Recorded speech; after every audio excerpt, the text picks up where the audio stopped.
Welcome to Om Datta channel. Thank you very much for watching this channel videos.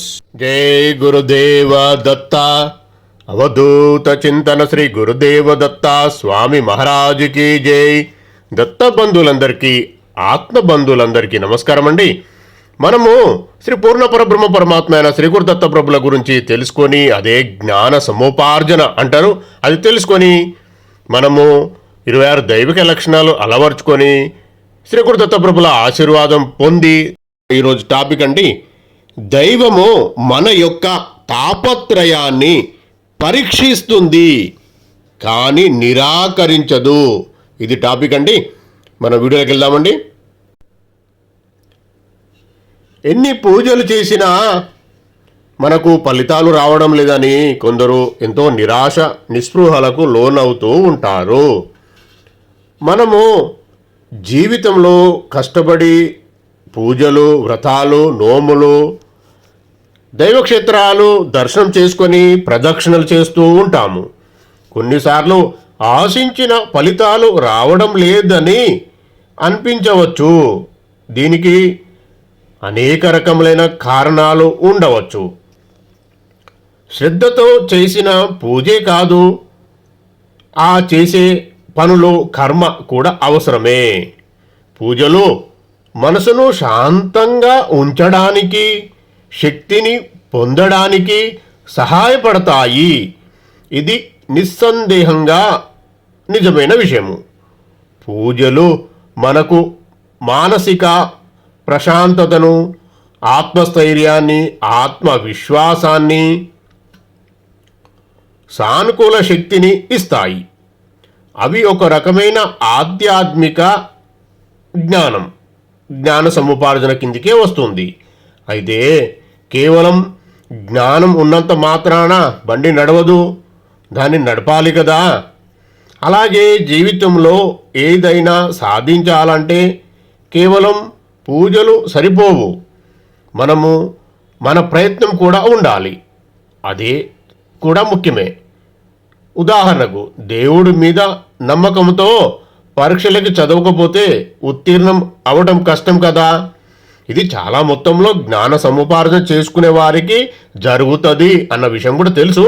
సరే, ఇది మనము సామాన్యమైన మానవులాగా ఆలోచించే కొరకు ఈ వీడియో అండి. అలాగే ఉద్యోగం కావాలంటే దేవుడిని ప్రార్థించడమే కాకుండా కష్టపడి చదవడం, ఇంటర్వ్యూలకు సిద్ధమవడం, సరైన ప్రయత్నాలు చేయడం అవసరము. దత్తార్పణం. ఆరోగ్యం కోసం ప్రార్థిస్తూనే సరైన ఆహారం తీసుకోవడం, వ్యాయామం చేయడం అవశ్యం. పూజలు మన ప్రయత్నాలకు ఒక బలమైన ఆధారంగా నిలుస్తాయి. దైవం ఎప్పుడూ మన ప్రయత్నానికి అనుకూలంగానే ఉంటుంది. ధైర్యము మరియు ఓర్పు అవసరం. దైవము మన తాపత్రయాన్ని పరీక్షించగలదు కానీ నిరాకరించదు. ఇది చాలా ఇంపార్టెంట్ విషయం అండి, గుర్తుపెట్టుకోండి. దేవుడు మన ఓర్పును పరీక్షిస్తాడు. కొన్నిసార్లు మనం కోరుకున్నది వెంటనే లభించదు. ఆశించిన ఫలితం కోసం మనం ఎంతకాలం నిరీక్షించగలం, ఎంత స్థిరంగా నమ్మకంతో ఉండగలం అని దైవం పరీక్షించవచ్చు. ఇది మన విశ్వాసాన్ని, సంకల్ప బలాన్ని పెంచడానికి ఉద్దేశించిన ఒక ప్రక్రియ. ఫలితాలు ఆలస్యం కావచ్చు కానీ రాకుండా పోవు. మీ ప్రయత్నాలలో నిజాయితీ, ధర్మబద్ధత ఉన్నప్పుడు దైవం ఎప్పుడూ నిరాకరించదు. ఫలితాలు ఆలస్యం కావచ్చు కానీ సరైన సమయంలో, సరైన రీతిలో అవి మీకు చేరుతాయి. నిరుత్సాహపడకుండా నిరంతరంగా ప్రయత్నిస్తూ నమ్మకంతో ఉండడమే ఇక్కడ చాలా ముఖ్యం. సమయం అన్నది ప్రతి ఒక్కరికి భిన్నంగా ఉంటుంది. ప్రతి ఒక్కరికి వారి సమయమే కీలకం. ఇది ఒక ముఖ్యమైన సత్యం. మనం ఏదైనా కోరుకున్నప్పుడు అది మన కాలంతో కాకుండా దైవ నిర్ణయం ప్రకారం సరైన సమయంలో జరుగుతుంది. దీనిని దైవ సంకల్పం లేదా కాలగతి అని అంటారు. సరైన సమయము కొన్నిసార్లు మనం కోరుకున్నది అప్పుడు మనకు మంచిది కాకపోవచ్చు.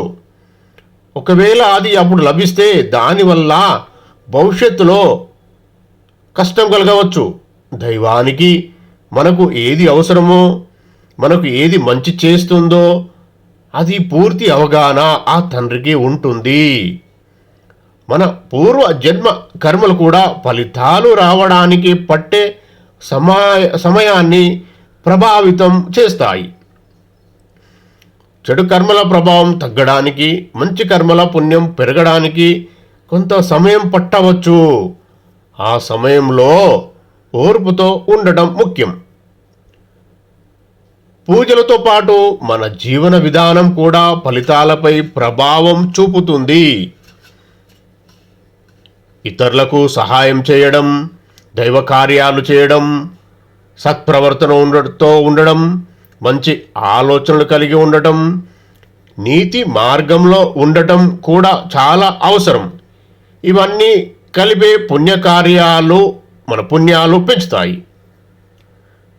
నిస్వార్థంగా ఇతరులకు సహాయం చేయడం, అవసరం ఉన్నవారికి, వృద్ధులను పేదలను ఆదుకోవడం, అనాథ ఆశ్రమాలు లేదా వృద్ధాశ్రమాలు వంటి చోట్ల సేవ చేయడం వల్ల గొప్ప పుణ్యం లభిస్తుంది.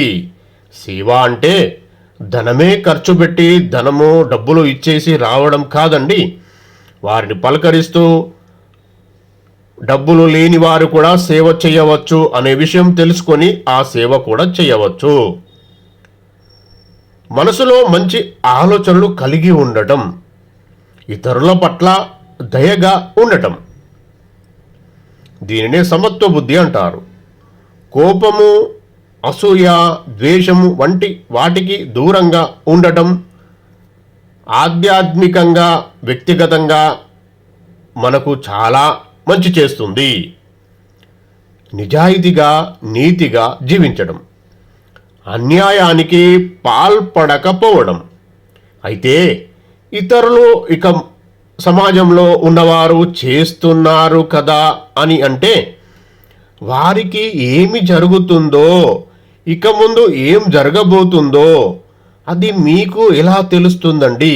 సరే, ఓకే, మీరు అనుకున్నదే నిజం అనుకుందాం. వారు అన్యాయంగా, అధర్మంగా, తప్పుడు మార్గంలో, తప్పుడు పనులలో చేస్తూ డబ్బులు సంపాదించుకుంటున్నారు అని అనుకుందాం. ఆ పరమాత్ముడికి అన్నీ తెలుసు కదండి. ఒకవేళ వారు అలానే చేస్తూ ఉన్నప్పుడు వారికి జరిగే అసౌకర్యం, వారికి జరిగే నష్టాలు, వారికి జరిగే ఇబ్బందులు మనకు ఎలా తెలుస్తాయండి? మనం చూసేది వారు చేసే మీది పై మెరుపులు మాత్రమే.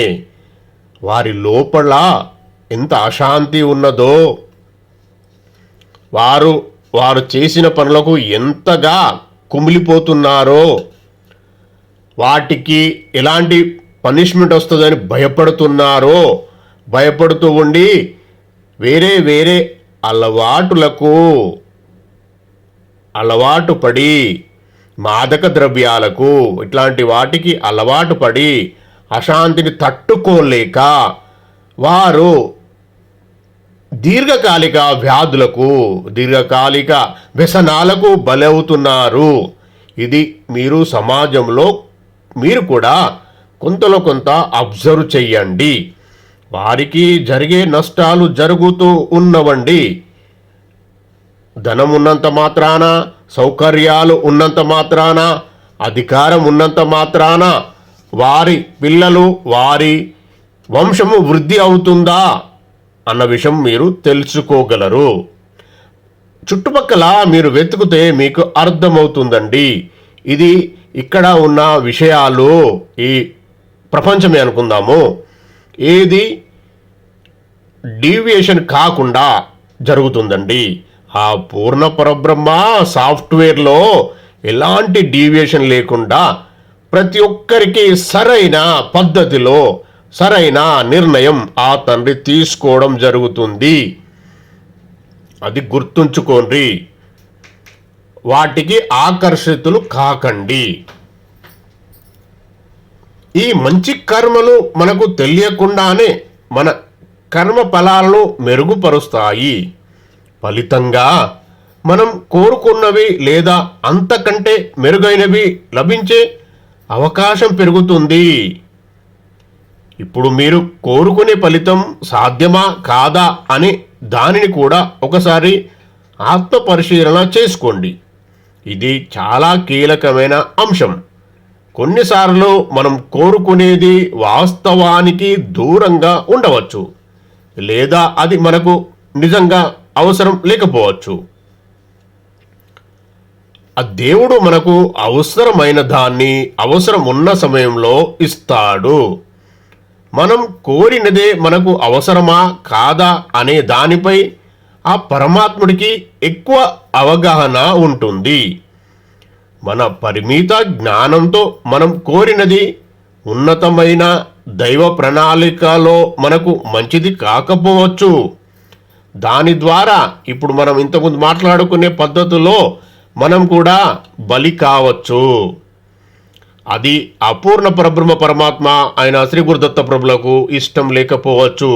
అందుకని అవి రాకపోవచ్చు, అలాంటివి ఇవ్వకపోవచ్చు. అలాంటి దుర్మార్గమైన కార్యక్రమంలో మనలను ఎంట్రీ అంటే అందులోకి వెళ్ళకుండా ఆపవచ్చు. మనం మన కోరికలను దైవానికి సమర్పించి నీ ఇష్టమని వదిలేయడం ద్వారా మనసులో శాంతి లభిస్తుంది. దైవం మనకు ఎప్పుడు మంచిని మాత్రమే చేస్తుంది అనే నమ్మకం చాలా ముఖ్యం. పూజలు, కర్మ, ఓర్పు ఈ మూడింటి సమ్మేళనమే విజయం. కాబట్టి ఎన్ని పూజలు చేసినా ఫలితాలు రావడం లేదని అనిపించినప్పుడు ఈ క్రింది విషయాలను గుర్తుంచుకోండి. మీ అంతర్గత శక్తికి, మనశ్శాంతికి ఆధారం నమ్మకంతో కొనసాగించండి. మీ లక్ష్యాల కోసం కార్యాచరణ తప్పనిసరి. ఉద్యోగం కోసం ప్రయత్నాలు, ఆరోగ్యం కోసం సరైన జీవనం, సంబంధాల కోసం సరైన సమాచారం, కమ్యూనికేషన్ మొదలైనవి. ఫలితాలు ఆలస్యమైన దైవ సంకల్పంపై, దైవం యొక్క నిర్ణయాలపై విశ్వాసంతో ఉండండి. మంచి పనులు చేయండి. ఇతరులకు సహాయం చేయడం మరొకండి. సానుకూల దృక్పథంతో ఉండడం ద్వారా మీ పుణ్యం పెంచుకోండి. వాస్తవికతను అంగీకరించండి. కొన్నిసార్లు దైవం మనకు ఏది అవసరమో అదే ఇస్తుంది. మనం కోరినది కాకపోవచ్చు. ఈ సమగ్రమైన విధానాన్ని అనుసరించడం ద్వారా మీ పూజలకు తగిన ఫలితాలు లభిస్తాయి మరియు మీ జీవితం శాంతి, శ్రేయస్సు సిద్ధిస్తుంది. మీరు ప్రశాంతంగా ఉండడానికి అవసరమవుతుంది. మీరు ఇంకా పూజలు, ప్రదర్శనలు, క్షేత్ర దర్శనమే కాకుండా ధ్యానం, యోగం చేసే ప్రయత్నం కూడా చేయాలి. అదే దత్తయోగం. 4 AM to 4:50 AM దత్తయోగ సాధన చేయాలి. సమర్పణ భావంతో ఉండాలి. నేను, నాది అనే విషయము పక్కకు జరిపి ప్రతిదీ ఆ తండ్రికి సమర్పిస్తూ ముందుకు నడవాలి. మనము ఇక్కడికి వచ్చింది కిరాయికేనండి. ఇది మనము సుఖపడే లోకం కాదు. మనము మన ప్రారబ్ధ కర్మలో అనుభవించే కొరకే ఇక్కడికి రావడం జరిగింది. అంటే మనం ఇక్కడ మన యొక్క చేసిన, ఇంతకుముందు జన్మలో చేసిన తప్పుడు పనులు వాటికి నివారణ చేసుకునే కొరకు, అంటే ఆ తప్పుడు పనులకు శిక్ష అనుభవించే కొరకు మాత్రమే ఇక్కడికి రావడం జరిగింది, జన్మ తీసుకోవడం జరిగింది. ఇందులో భాగంగా ఆ చేసిన తప్పుడు పనులకు కష్టపడుతూ ఆ కర్మలు క్లీన్ చేసుకోవడంలో భాగం ఒకటైతే, ఇంకోటి ఆ తండ్రి యొక్క జ్ఞాన సముపార్జన చేసుకొని కాస్మిక్ ఎనర్జీని రిసీవ్ చేసుకొని ఇంకా ఉత్తమ జీవితం పొందే కొరకు అవకాశం కూడా ఆ పూర్ణ పరబ్రహ్మ మనకు ఇచ్చి ఈ జన్మ ఇవ్వడం జరిగింది.